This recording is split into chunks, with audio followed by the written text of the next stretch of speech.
Sommes-nous vraiment seuls dans l'univers, ou avons-nous été visités par des êtres venus d'au-delà de notre monde?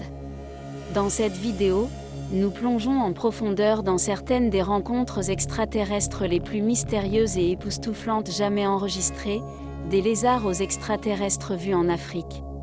Ces histoires vous feront remettre en question tout ce que vous pensiez savoir sur la vie extraterrestre. Nous explorerons des preuves convaincantes, des témoignages et les dernières théories scientifiques qui suggèrent que nous ne sommes peut-être pas aussi isolés que nous le pensons.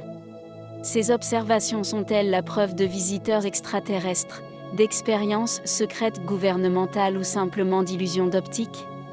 Que vous soyez sceptique ou croyant, ces observations d'OVNI vous laisseront sûrement vous demander ce qui existe réellement. Numéro 1. Les extraterrestres reptiliens. Maintenant que nous connaissons la théorie et ses origines, examinons quelques observations possibles de ces suzerains reptiliens. L'un des premiers rapports des temps modernes vient du policier du Nebraska, Herbert Schirmer. Le 3 décembre 1967, Schirmer était un patrouilleur débutant de 22 ans. Alors qu'il effectuait sa tournée habituelle le long de l'autoroute 6 à 2 heures du matin, Schirmer a remarqué ce qu'il pensait être des feux rouges au sommet d'un gros camion. Curieux, il se dirigea vers ces lumières. Schirmer a arrêté d'éclairer la source avec ses phares. Ce n'était pas un camion, les lumières rouges clignotaient à travers les hublots ovales d'un objet métallique de forme ovale.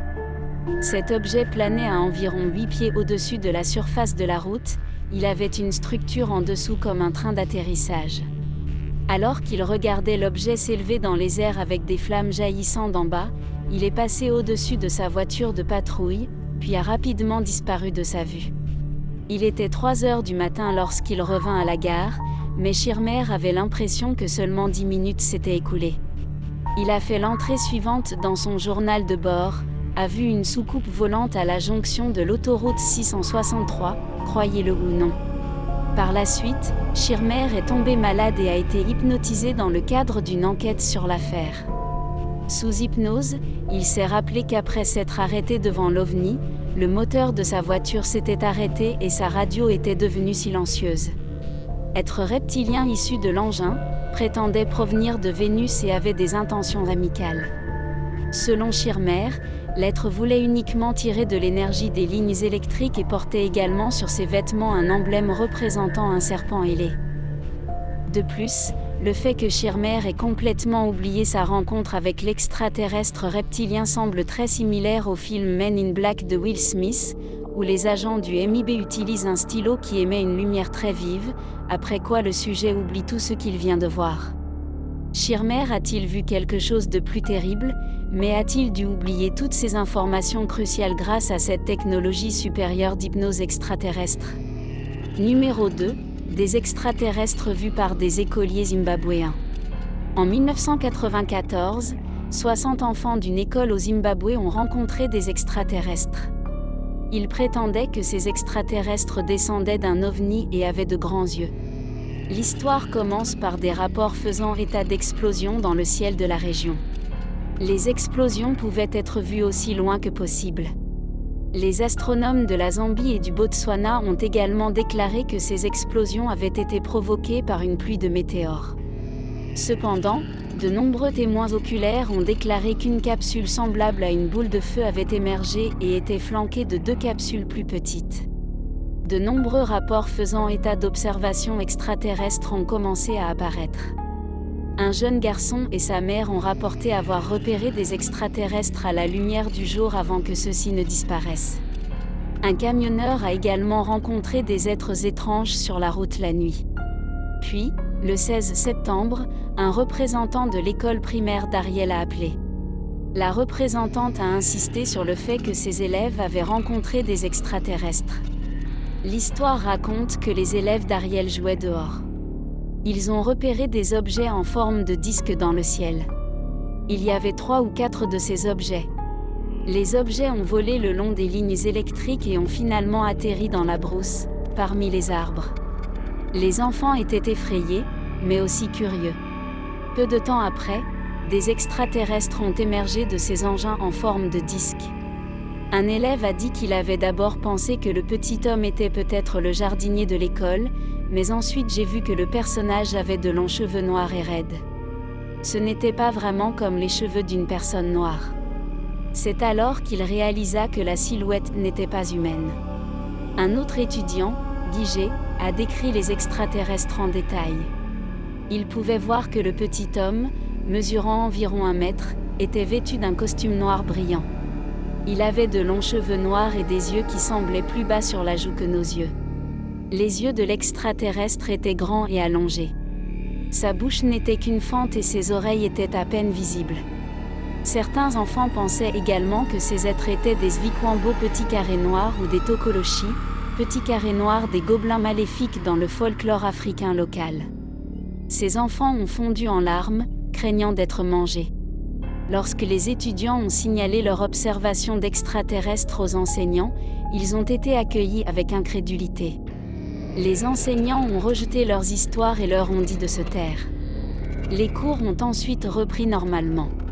Mais le lendemain, l'école a reçu de nombreux appels de parents. Les parents voulaient savoir pourquoi leurs enfants étaient effrayés. Finalement, le grand nombre d'appels a également commencé à effrayer les enseignants. C'est à ce moment-là qu'ils ont appelé une experte locale en OVNI, Cynthia Hind, pour extraire des informations des témoins. Hind a enregistré cette rencontre comme le cas 96. Elle l'a décrit comme l'une des histoires d'OVNI les plus excitantes de cette année ou de n'importe quelle année.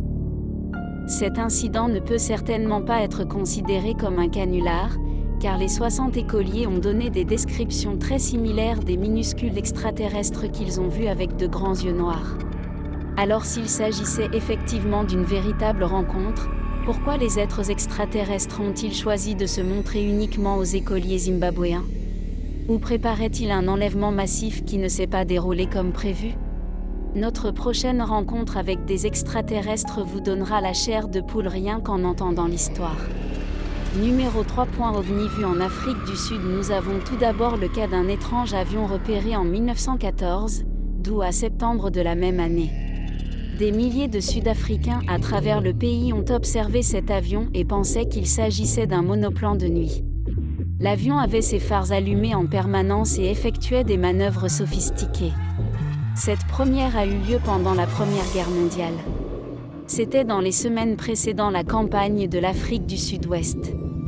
Beaucoup soupçonnaient un monoplan allemand hostile en mission d'espionnage ou de bombardement, mais d'autres étaient convaincus qu'il était d'origine extraterrestre.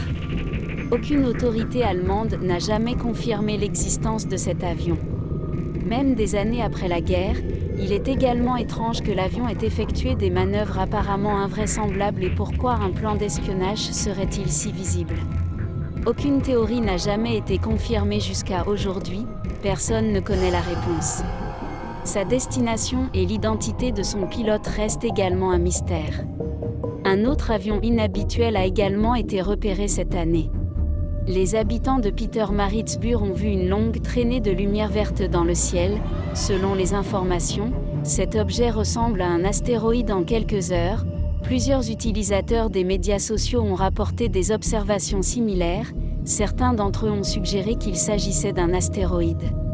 Lors d'une invasion extraterrestre, l'objet a continué à clignoter brièvement dans le ciel avant de disparaître. Des observations similaires ont été rapportées par des habitants de Durban et de Johannesburg. Que pensons-nous de toutes ces rencontres extraterrestres? Les 2 premières fois, les humains sont restés indemnes après avoir rencontré les extraterrestres. Mais cela garantit-il que nous serons en sécurité la prochaine fois que nous nous retrouverons face à de tels extraterrestres? Peut-être qu'ils préparaient quelque chose de sinistre à l'époque, mais ils ont raté l'occasion. Et la prochaine fois qu'ils viendront, ils seront bien préparés. Nous n'aurons qu'à attendre et regarder. Partagez vos réflexions dans la section commentaires ci-dessous. Et assurez-vous de vous abonner à la chaîne pour connaître les dernières révélations en matière d'exploration spatiale. Appuyez sur l'icône en forme de cloche pour rester informé et continuons à explorer ensemble.